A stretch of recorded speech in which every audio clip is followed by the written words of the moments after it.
रावण फिर लौट आया है दुनिया पर राज करने के लिए। क्या कोई उसे रोक सकता है?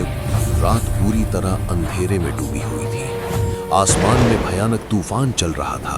मूसलाधार बारिश, तेज हवाएं और लगातार गरजती बिजली। उजड़ा हुआ शहर इस तूफान के बीच कांप रहा था। इस अराजकता के बीच खड़ा था बैटमैन, शांत, गंभीर, सोच में डूबा हुआ।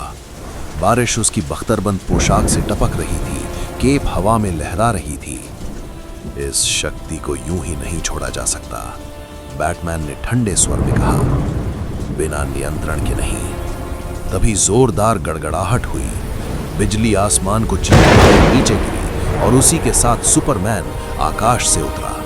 उसके जमीन पर कदम रखते ही जोरदार झटका लगा, धरती फटने लगी। सुपरमैन सीधा खड़ा हुआ और बोला, अगर इसे नहीं रोका गया तो निर्दोष लोग मारे जाएंगे। अचानक जमीन जोर से हिलने लगी, एक भयानक दहाड़ गूंज उठी। Hulk smash! धरती टूट गई और हल्क गुस्से में बाहर निकला। उसकी हरी चमड़ी पर बारिश बह रही थी, आंखों में आग थी। हल्क को न योजना समझ आती थी न नियंत्रण, उसे बस ताकत दिखती थी। और फिर हल्क गुस्से से पूरी तरह पागल हो चुका था।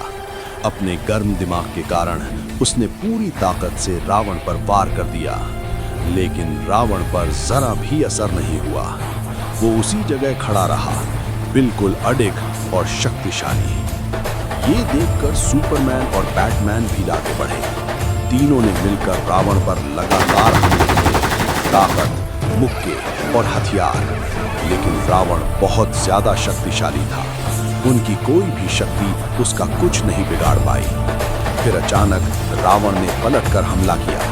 उसने तीनों को बुरी तरह मारा और जोर से पटककर जमीन पर फेंक दिया। हल्क, सुपरमैन और बैटमैन रावण की शक्ति के सामने पूरी तरह बेबस हो गए। रावण ने अपनी ताकत से तीनों को कमजोर किया। फिर वो उन्हें वहीं छोड़कर अपने महल की ओर चल पड़ा और आराम करने चला जाता है, जैसे सब कुछ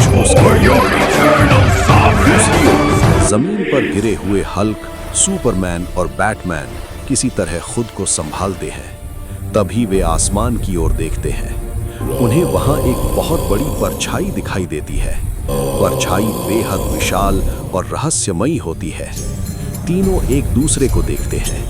उनके मन में एक ही सवाल उठता है, ये परछाई किसकी है और इतनी बड़ी शक्ति आखिर किसकी हो सकती है? उन्हें अभी इसका जवाब नहीं पता, लेकिन वे महसूस करते हैं कि ये कहानी अभी खत्म नहीं हुई है।